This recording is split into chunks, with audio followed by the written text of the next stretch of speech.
आज हम बात करेंगे 1975 की एक ऐसी हैरत अंगेज कहानी की जिसने सट्टेबाजी की दुनिया को हमेशा के लिए बदल कर रख दिया था। तो चलिए इस कहानी को एक सवाल से शुरू करते हैं। एक ऐसी कानूनी डकैती कैसे की जा सकती है? मतलब एक ऐसी लूट जिसमें ना कोई हथियार, ना कोई नकाब और फिर भी कमाई लाखों की। जरा सीन को इमेजिन कीजिए। आइलैंड का बेल्सटाउन, 26 जून 1975 का दिन है। एक आदमी झाड़ियों में दुबका हुआ है। एक दूसरे ने इकलौते फोन बूथ पर कब्जा कर रखा है। घुड़दौड़ शुरू होने ही वाली है, किसी को इसकी भनक तक नहीं है। तो भाई इस पूरे कमाल के दिमागी खेल के पीछे था कौन? चलिए पता लगाते हैं। ये है बार्नी कर्ली, कोई मामूली जुआरी नहीं। बार्नी एक ऐसा माहिर खिलाड़ी था जो सट्टेबाजी के सिस्टम की कमजोरियों को ढूंढकर उन्हें अपना हथियार बना लेता था। मतलब बुकीज उसका नाम सुनते ही कांपते थे। वो एक ऐसा कलाकार था जो सिस्टम के ही खिलाफ इस्तेमाल करना जानता था, और इस बार वो अपना सबसे बड़ा दांव खेलने वाला था। अब जुए की दुनिया से उसका रिश्ता कोई नया नहीं था, बचपन से ही था। सोचिए, सिर्फ 15 साल की उम्र में उसने अपने ही पिता को एक रेस में धोखा देकर अपनी पहली जीत हासिल की थी। फिर 16 साल की उम्र में पिता का भारी कर्ज चुकाने के लिए उसे एक फैक्ट्री में काम करना पड़ा। उसने बहुत कुछ ट्राई किया, पब चलाया, म्यूजिक मैनेजमेंट किया, यहाँ तक कि जिलेट ब्लेड की तस्करी भी की, पर सब में नाकाम रहा। उसने जुए का खतरनाक पहलू बहुत करीब से देखा था और यही तजुर्बा उसका सबसे बड़ा हथियार बनने वाला था।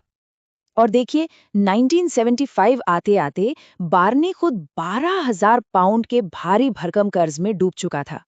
अब उस जमाने में ये कोई छोटी मोटी रकम नहीं थी, ये एक पहाड़ जैसा कर्ज था। और इसी दबाव ने, इसी मजबूरी ने उसे इतिहास का सबसे बड़ा, सबसे हिम्मत वाला दांव खेलने पर मजबूर कर दिया। तो इस दलदल से बाहर निकलने के लिए उसने एक प्लान बनाया। एक ऐसा प्लान जो सुनने में तो बड़ा सीधा साधा लगता था, पर असल में जीनियस था। तो ये था उसका मास्टर प्लान। 4 simple steps. पहला, एक गुप्त चैंपियन घोड़ा तैयार करो। दूसरा, सिस्टम की सबसे कमजोर कड़ी ढूंढो। तीसरा, सारे कम्युनिकेशन काट दो। और चौथा, एक साथ हर जगह से हमला करो। 4 कदम, हर एक पिछले से ज्यादा शातिर। चलिए देखते हैं कि ये सब एक साथ कैसे काम करता है। तो प्लान का पहला हिस्सा था एक धोखे का शहंशाह तैयार करना, और वो था घोड़ा, येलो सैम। बार्नी ने एक अच्छे खासे घोड़े को कागजों पर इतना कमजोर दिखा दिया कि कोई उस पर दाव लगाने की सोच भी नहीं सकता था। उसने जानबूझकर उसे खराब जमीन पर दौड़ाया ताकि उसकी ऑफिशियल रेटिंग गिर जाए। और इसी वजह से येलो सैम एक हैंडीकैप रेस के लिए क्वालिफाई कर गया, जहां कमजोर घोड़ों को जीतने का मौका मिलता है।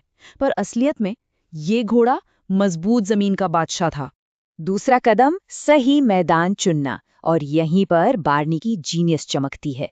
बेल्सटाउन रेस कोर्स एकदम परफेक्ट था। क्यों? क्योंकि वहां की सारी कम्युनिकेशन सिर्फ एक, जी हाँ, सिर्फ एक पब्लिक फोन लाइन पर टिकी थी। और बार्नी का पूरा प्लान इसी एक धागे को काटने पर टिका था। और प्लान के आखिरी हिस्से, संपर्क काटना और दाव लगाना। इसके लिए बार्नी ने पूरे आयरलैंड में अपने 300 भरोसेमंद लोगों को अपनी जिंदगी भर की कमाई 15,000 पाउंड देकर तैयार किया। ये सब लोग एक ही समय पर, एक ही इशारे पर येलो सैम पर दाव लगाने वाले थे। अब जब पूरा प्लान समझ आ गया है तो चलिए वापस चलते हैं रेस के दिन पर, जहां हर एक सेकंड कीमती था। ये देखिए उस दिन का पूरा घटनाक्रम, मिनट दर मिनट। दोपहर के 3 बजे बानी का दोस्त बेनी फोन बूथ में घुसता है। 3:05 पर वो अपनी मरती हुई चाची से बात करने का नाटक करते हुए रोने लगता है ताकि कोई और पास ना आए। ठीक 3:25 पर पूरे आयरलैंड में 300 एजेंट्स येलो सैम पर अपना दांव लगा देते हैं। और बस 1 मिनट बाद, 3:26 पर रेस शुरू हो जाती है। सारे भाव लॉक हो जाते हैं। तो एक तरफ रेस कोर्स पर मौजूद बुकीज थे, जिन्हें रत्ती भर भी अंदाजा नहीं था कि बाहर क्या तूफान आया हुआ है। उनके लिए येलो सैम का भाव अभी भी 20 से 1 पर था। और दूसरी तरफ थी बेटिंग की दुकानें, जहां अफरा तफरी मची हुई थी। येलो सैम पर अचानक इतना पैसा लग रहा था कि मैनेजर परेशान थे। वो पागलों की तरह ट्रैक पर फोन करने की कोशिश कर रहे थे, लेकिन लाइन तो बिजी थी। और फिर वो पल आया। रेस शुरू हुई और येलो सैम ने सबको हैरान करते हुए बड़े आराम से 2.5 लेंथ से रेस जीत ली। झाड़ियों में छिपा बार्नी सब देख रहा था। उसका प्लान, उसकी जिंदगी भर की जमा पूंजी और उसकी किस्मत, सब कुछ सही साबित हुआ था। इस जीत के बाद जो हुआ उसने बार्नी कर्ली को हमेशा के लिए एक लेजेंड बना दिया। बार्नी ने अपने 15,000 पाउंड के छोटे से निवेश पर पूरे 300,000 पाउंड जीते, मतलब अपनी लगाई हुई रकम का सीधा 20 गुना। अगर आज के हिसाब से देखें ना, तो ये रकम लगभग $3.5 मिलियन बनती है। सोचिए, एक ही दिन में, एक ही दांव से। बुकीज इतने गुस्से में थे, इतने नाराज थे कि उन्होंने सारी जीती हुई रकम एक एक पाउंड के नोटों में 108 बोरियों में भर कर दी। वो दिखाना चाहते थे कि वो कितने परेशान हैं, लेकिन बार्नी को इससे भला क्या फर्क पड़ना था। इस एक घटना ने सट्टेबाजी की दुनिया को हमेशा के लिए बदल कर रख दिया। नियम बदले गए ताकि कोई दूसरा बार्नी कर्ली ऐसा दोबारा न कर सके। और बार्नी, वो तो एक हीरो बन गया। क्यों? क्योंकि उसने कोई कानून नहीं तोड़ा था। उसने बस सिस्टम की एक ऐसी कमजोरी का फायदा उठाया था जिसे उससे पहले कोई और देख ही नहीं पाया था।